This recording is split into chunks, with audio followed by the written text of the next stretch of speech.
Morning everyone. आज हम लोग यहाँ पे करने वाले हैं थर्मोडायनेमिक्स का क्लास 3, जिसके अंतर्गत हम लोग यहाँ पे स्टडी करेंगे स्पेसिफिक हीट ऑफ गैस और वो कितने टाइप्स के होते हैं स्पेसिफिक हीट ऑफ गैस, उसके बारे में यहाँ पे डिटेल से स्टडी करेंगे हम लोग। ठीक है। और specific heat of gas at constant volume constant pressure, उसके बीच में रिलेशन फाइंड करेंगे। तो ये सारा चीज़ आज के क्लास में हम लोग यहाँ पे कवर करने वाले हैं। इसके पहले मैंने 2 क्लास यहाँ पे थर्मोडायनेमिक्स का जो है उसको कवर किया है, जिसके अंतर्गत फर्स्ट क्लास में मैंने बेसिक थर्मोडायनेमिक्स क्या होता है उसके बारे में बताया था। और इसमें आपका जो है थर्मोडायनेमिक सिस्टम्स के बारे में बताया था, open system, isolated system, close system, ये सारा चीज़। और आपका प्रॉपर्टीज़ जो है thermodynamics property, intensive property, extensive property, zeroth law of thermodynamics, first law of thermodynamics, second law of thermodynamics, Kelvin Planck statement, आपका क्लासियस स्टेटमेंट। ठीक है। तो ये सारे टॉपिक्स को हम लोगों ने प्रीवियस क्लास में कवर किया था और आज के क्लास में हम लोग करने वाले हैं स्पेसिफिक हीट ऑफ गैस। तो यदि अभी तक आपने हमारे प्रीवियस क्लास जो है थर्मोडायनेमिक्स के उसको नहीं देखा है तो प्लीज़ आप लोग उसको पहले देख लें। तो उसका जो लिंक है वो वीडियो के डिस्क्रिप्शन बॉक्स में मैं प्रोवाइड कर दूंगा, आप लोग वहाँ से उसको डायरेक्ट देख सकते हैं, या फिर मेरे चैनल के प्लेलिस्ट में जाके आप लोग वहाँ से सर्च करके थर्मोडायनेमिक्स के जो पहले के 2 क्लास हैं उसको आप लोग देख सकते हैं। तो चलिए शुरू करते हैं। तो आज का जो हमारा टॉपिक है वो है स्पेसिफिक हीट ऑफ गैस। ठीक है। तो सबसे पहले जानते हैं स्पेसिफिक हीट ऑफ गैस होता क्या है, स्पेसिफिक हीट किसको बोलते हैं। ठीक है। तो देखिए आपका इसका डिफिनेशन आपका, the specific heat of a substance may be broadly define as the amount of heat required to raise the temperature of a unit mass through 1 degree. ठीक है। इसका मतलब क्या आपका, कोई भी यूनिट मास के सब्सटेंस को यदि हम लोग लेते हैं और उसमें 1 डिग्री जो है आपका टेम्परेचर इंक्रीज करने के लिए जितना हमको हीट देना पड़ता है उसको, ठीक है, तो उसी हीट को क्या बोलते हैं हम लोग, स्पेसिफिक हीट बोलते हैं उस सब्सटेंस का। ठीक है। मतलब क्या, 1 डिग्री टेम्परेचर बढ़ाने के लिए यदि हम लोग यहाँ पे यूनिट मास को गर्म करते हैं, उसको 1 डिग्री टेम्परेचर उसका बढ़ता है, तो जितना हीट हम लोग उसको प्रोवाइड करते हैं उसी को क्या बोला जाता है आपका, स्पेसिफिक हीट ऑफ उस वो सब्सटेंस का। यदि हम लोग गैस को यहाँ पे लेते हैं तो गैस का हो जाएगा। ठीक है। उसके बाद नेक्स्ट पॉइंट यहाँ पे हम लोग देखते हैं। तो नेक्स्ट पॉइंट आपका, all the liquid and solid have the one specific heat only. ठीक है। लिक्विड और सॉलिड का जो स्पेसिफिक हीट होता है ओनली वन होता है, बट गैस का आपका, guys have any number of specific heat. ठीक है। लेकिन गैस के कंडीशंस में ऐसा नहीं होता, गैस को एक ही स्पेसिफिक हीट नहीं होता, इसको बहुत सारे स्पेसिफिक हीट होते हैं। ठीक है। जो कि आपका लाई करता है 0 से इन्फिनेटिव के बीच में। ठीक है। वो डिपेंड करता है आपका conditions under which it is heated. तो वो डिपेंड करता है आपका क्या, किस कंडीशन में हम लोग उसको हीट करते हैं, उसके हिसाब से यहाँ पे गैस का जो स्पेसिफिक हीट होता है वो वेरी करता है 0 से लेके इन्फिनेटिव के बीच में। ठीक है। पर आपका लिक्विड और यदि हम सॉलिड की बात करें तो उसका वन स्पेसिफिक हीट रहता है और वो फिक्स्ड होता है। उसके बाद चलिए नेक्स्ट हम लोग देख लेते हैं स्पेसिफिक हीट के टाइप्स। ठीक है। तो यहाँ पे देखिए जनरली स्पेसिफिक हीट के 2 टाइप्स होते हैं। ठीक है। तो पहला आपका क्या, specific heat at constant volume होता है, और सेकेंड जो आपका specific heat at constant pressure होता है। ठीक है। तो पहले हम लोग देखते हैं specific heat at constant volume पे। तो जैसा कि इसका नाम से ही पता चलता है कांस्टेंट वॉल्यूम। ठीक है। मीन्स क्या, यहाँ पे हम लोग जो है सब्सटेंस को हीट करेंगे वॉल्यूम को कांस्टेंट रख के। ठीक है। तो बस यही आपका कांस्टेंट वॉल्यूम पे स्पेसिफिक हीट हो जाएगा, और जब प्रेशर को कांस्टेंट रख के हीट करेंगे तो वो क्या होगा आपका, specific heat at constant pressure होगा। ठीक है। चलिए इसका डिफिनेशन देख लेते हैं। It is the amount of heat required to rise the temperature of a unit mass of gas through 1 degree when it is heated at constant pressure। ठीक है, सॉरी कांस्टेंट वॉल्यूम, है ना। तो इसमें आपका क्या है, 1 degree Celsius temperature 1 unit mass को जो है 1 डिग्री टेम्परेचर इंक्रीज करने के लिए जो हीट की रिक्वायरमेंट होती है एट कांस्टेंट वॉल्यूम प्रेशर पे, उसको हम सॉरी वॉल्यूम पे, उसको क्या बोलते हैं हम लोग यहाँ पे, specific heat at constant volume बोलते हैं। ठीक है। और इसको डिनोट कैसे करते हैं, तो इसको CV से डिनोट किया जाता है। ठीक है। याद रखिएगा, इसको CV से इसको डिनोट किया जाता है, specific heat at constant volume को।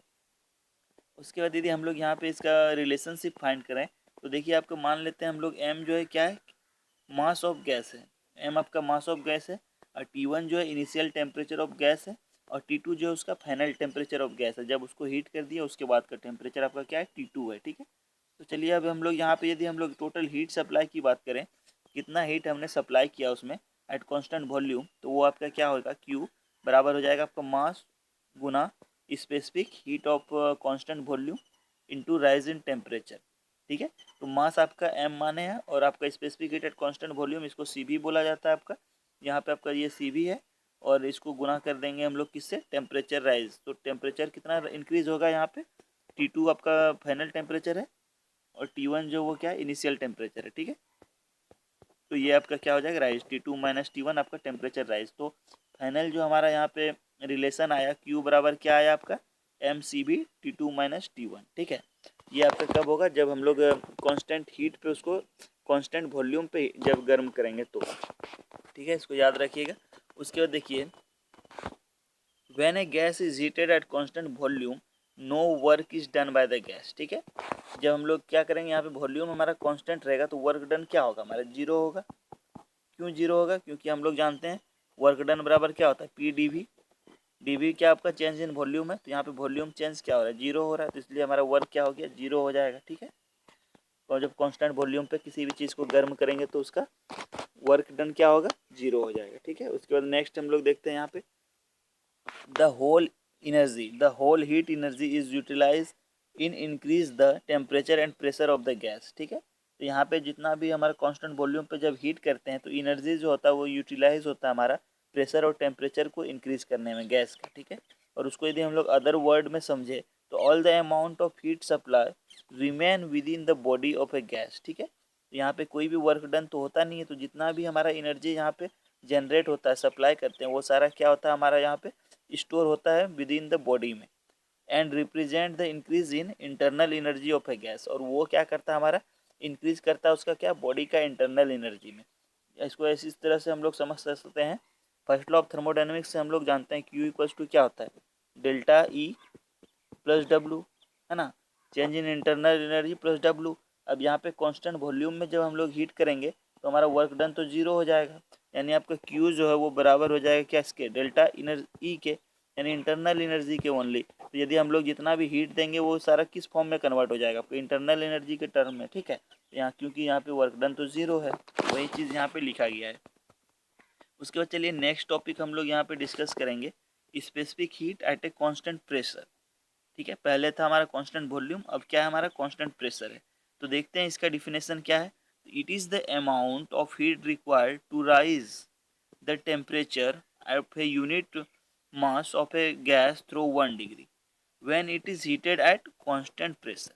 ठीक है, तो यहाँ पे क्या है हमारा, जब यूनिट मास को हम लोग कांस्टेंट प्रेशर पे गर्म करेंगे तो उसमें जो 1 डिग्री सेल्सियस यदि टेम्परेचर इंक्रीज करेगा तो उसी को हम लोग क्या बोलेंगे, specific heat of constant pressure बोलेंगे उस हीट को। ठीक है, और इसको डिनोट किया जाता है आपका किससे, Cp से, याद रखिएगा।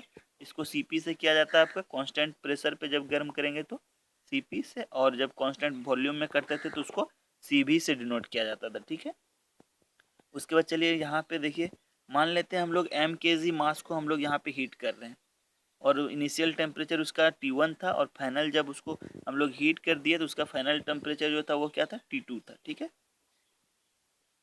तो यहाँ पे देखिए आपका ये आपका इनिशियल कंडीशन में टेम्परेचर T1 है, वॉल्यूम V1 है, और फाइनल में आपका यहाँ पे टेम्परेचर T2 है, वॉल्यूम V2 है। ठीक है, क्योंकि यहाँ पे वॉल्यूम कांस्टेंट नहीं होगा इसलिए यहाँ पे T1 और V1 है, V2 और T2 है। ठीक है, तो चलिए यहाँ पे हम लोग नेक्स्ट जो हीट सप्लाई दी हम लोग बात करें, heat supply eight constant pressure पे, तो क्या हो जाएगा आपका, Q बराबर हो जाएगा मास गुना specific heat at constant pressure गुना राइज इन टेम्परेचर। राइट, तो यहाँ पे हमारा जो हीट का इक्वेशन आएगा, हीट बराबर आपका क्या होगा, Q बराबर आपका हो जाएगा मास गुना कांस्टेंट प्रेशर पे आपका Cp और यहाँ पे फाइनल टेम्परेचर माइनस T1। तो ये हमारा क्या हो गया, Q हो गया। ठीक है, अब यहाँ पे देखिए, यहाँ पे आपका वर्क डन भी होगा, है ना, तो ये तो हो गया आपका हीट, हीट बराबर हो गया m Cp T2 minus T1। अब यहाँ पे वर्क डन भी होगा हमारा, क्यों, क्योंकि यहाँ पे वॉल्यूम तो हमारा कांस्टेंट नहीं है, प्रेशर कांस्टेंट है, तो ये आपका क्या हो जाएगा V2 माइनस V1। ठीक है, तो यहाँ पे देखिए इतना सारा हमारा क्या एनर्जी, यहाँ पे दो एनर्जी आ रहा है आपका। ठीक है, इंटरनल एनर्जी और यहाँ पे वर्क डन दोनों हो रहा है, तो जिसके वजह से यहाँ पे जो हीट हमारा होगा eight constant volume, sorry constant pressure पे, वो आपका ज़्यादा होगा कांस्टेंट वॉल्यूम से। ठीक है, क्यों, क्योंकि यहाँ पे हमारा internal energy plus work done दोनों ऐड हो रहा है जब हम लोग इसको हीट कर रहे हैं कांस्टेंट प्रेशर पे, और जब हम लोग कांस्टेंट वॉल्यूम पे करते थे तो वहाँ पे वर्क डन हमारा जीरो हो जाता था, तो ओनली क्या रहता था उसमें, इंटरनल एनर्जी ही रहता था। तो इसलिए हम लोग यहाँ पे कांस्टेंट प्रेशर पे जब हीट करेंगे तो कांस्टेंट प्रेशर पे हमारा जो हीट है वो ज़्यादा होगा as compare to constant volume. ठीक है, तो वही चीज़ यहाँ पे आपका देखिए, when a gas is heated at constant pressure the heat supply to the gas utilize for the flowing to purpose. ठीक है, तो यहाँ पे दो पर्पस के लिए हम लोग हीट को जो है यहाँ पे यूटिलाइज करते हैं जब उसको हम लोग हीट करते हैं कांस्टेंट प्रेशर पे। तो पहला नंबर देखते हैं हमारा, तो पहला नंबर तो यहाँ पे to raise the temperature of a gas, this heat remain with in a body of a gas and represent the increase in internal energy. Mathematically internal energy यदि हम लोग इसके कंडीशंस में फाइंड करें तो क्या हो जाएगा, delta U equals to M C B T two minus T one, ये इंटरनल एनर्जी आ जाएगा। तो पहला आपका जब कांस्टेंट प्रेशर पे उसको हीट करते हैं तो क्या होता है, तो गैस का जो होता है उसका इंटरनल एनर्जी यहाँ पे इंक्रीज करता है। ठीक है, और सेकेंड कंडीशन यहाँ पे सेकेंड क्या होता है उसमें, जब कांस्टेंट प्रेशर पे हीट करते हैं तो to do some external work during expansion mathematically, यहाँ पे वो क्या करता है और वर्क भी डन करता है। तो वो आपका क्या कितना वर्क होता है, तो W equals to P V two minus V one, V वो टू आपका फाइनल वॉल्यूम है और वी वन जो है वो इनिशियल वॉल्यूम है। प्रेशर क्या है आपका, कांस्टेंट प्रेशर P, इसके बराबर आपका क्या होगा एम आर बाई आपका एम आर इंटू क्या हो जाएगा T two minus T one. ठीक है ना, तो ये सारा इतना सारा हमारा क्या होगा, ये वर्क डन होगा और ये हमारा इंटरनल एनर्जी में चेंज होगा। ठीक है, तो इसके वजह से हम लोग यहाँ पे कह सकते हैं specific heat at constant pressure is higher then specific heat at constant volume, है ना, क्योंकि कांस्टेंट प्रेशर पे आपका मैंने पहले भी बोला आपका यहाँ पे इंटरनल एनर्जी भी होता है और आपका वर्क डन भी होता है, इसलिए यहाँ पे स्पेसिफिक हीट कांस्टेंट वॉल्यूम पे जो है प्रेशर पे जो वो ज़्यादा हो जाता है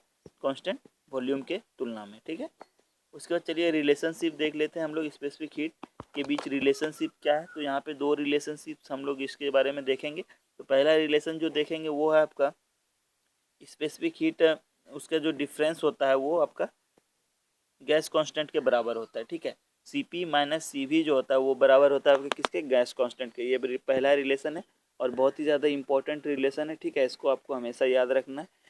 ये जो है डायरेक्ट क्वेश्चन भी इससे पूछा जाता है और इससे नोमरिकल बेस्ड क्वेश्चन भी इससे पूछा जाता है। ठीक है, तो पहला ये हो गया आपका रिलेशन। उसके बाद सेकेंड रिलेशन जो है आपका the ratio of two specific heat C P by C B is known as adiabatic index, इसको बोला जाता है आपका adiabatic index and it is represented by Greek letter gamma. ठीक है, और इसको गामा से हमारा यहाँ पे जो है डिनोट किया जाता है। ठीक है, याद रखिएगा इसको। उसके बाद चलिए यहाँ पे हम लोग इसके बीच पहला रिलेशन हम लोग क्या पढ़ा है, C P minus C B equals to R, और दूसरा आपका सी पी, अब इसको यदि हम लोग फाइंड सॉल्व करें C P minus C B equals to क्या पढ़े, आर पढ़े, है ना।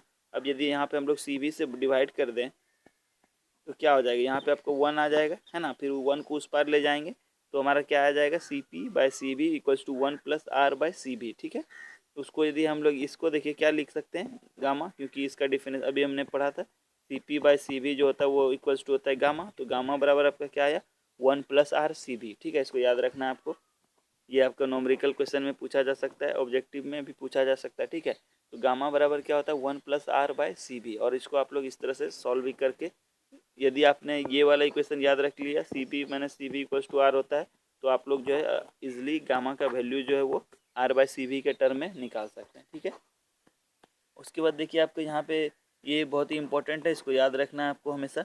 The value of gamma for air के लिए जो होता है ये 1.4 होता है। ठीक है, एयर के लिए गामा का वैल्यू कितना होता है आपका 1.4 होता है, और गामा आपका क्या है, ये आपका C P by C B का क्या है रेशियो है। ठीक है, सी पी आपका क्या था specific heat at constant pressure, और बाई आपका specific heat at constant volume, इस दोनों के रेशियो को हम लोग गामा बोलते थे, और गामा जो का वैल्यू एयर के लिए आपका 1.4 होता है। ठीक है, इसको याद रखना है आपको। तो ये था आज का क्लास दोस्तों, यदि इसमें आपको कोई भी डाउट हो तो आप लोग कमेंट बॉक्स में नीचे जो है कमेंट कर सकते हैं। ठीक है, इससे रिलेटेड या फिर आपको कुछ और इसमें इम्प्रूवमेंट चाहिए तो आप लोग नीचे कमेंट ज़रूर कीजिएगा, और हमारे चैनल के साथ जुड़े रहिए, और ज़्यादा से ज़्यादा वीडियो को लाइक कीजिए, शेयर कीजिए, ताकि अदर फ्रेंड्स जो भी आपका यहाँ पे प्रिपेयर कर रहे हैं एसएससी जेई या फिर अदर एग्जामिनेशन के लिए, उनको यहाँ पे बहुत ज़्यादा हेल्पफुल हो सके। ठीक है, और इसके बाद मैं इससे रिलेटेड मल्टीपल चॉइस क्वेश्चन जो वो भी लाने वाला हूँ अगले नेक्स्ट वीडियो में। तो अभी मैंने यहाँ पे थ्योरी कवर कर रहा हूँ, उसके बाद इससे रिलेटेड आपका ऑब्जेक्टिव क्वेश्चन जो भी आएगा वो सारा मैं यहाँ पे कवर करवाऊँगा। जो कि आपके आने वाले एसएससी जेई एग्ज़ाम में बहुत ज़्यादा हेल्पफुल होने वाला है। ठीक है, तो चैनल को ज़रूर सब्सक्राइब करें फ्रेंड्स। Thank you.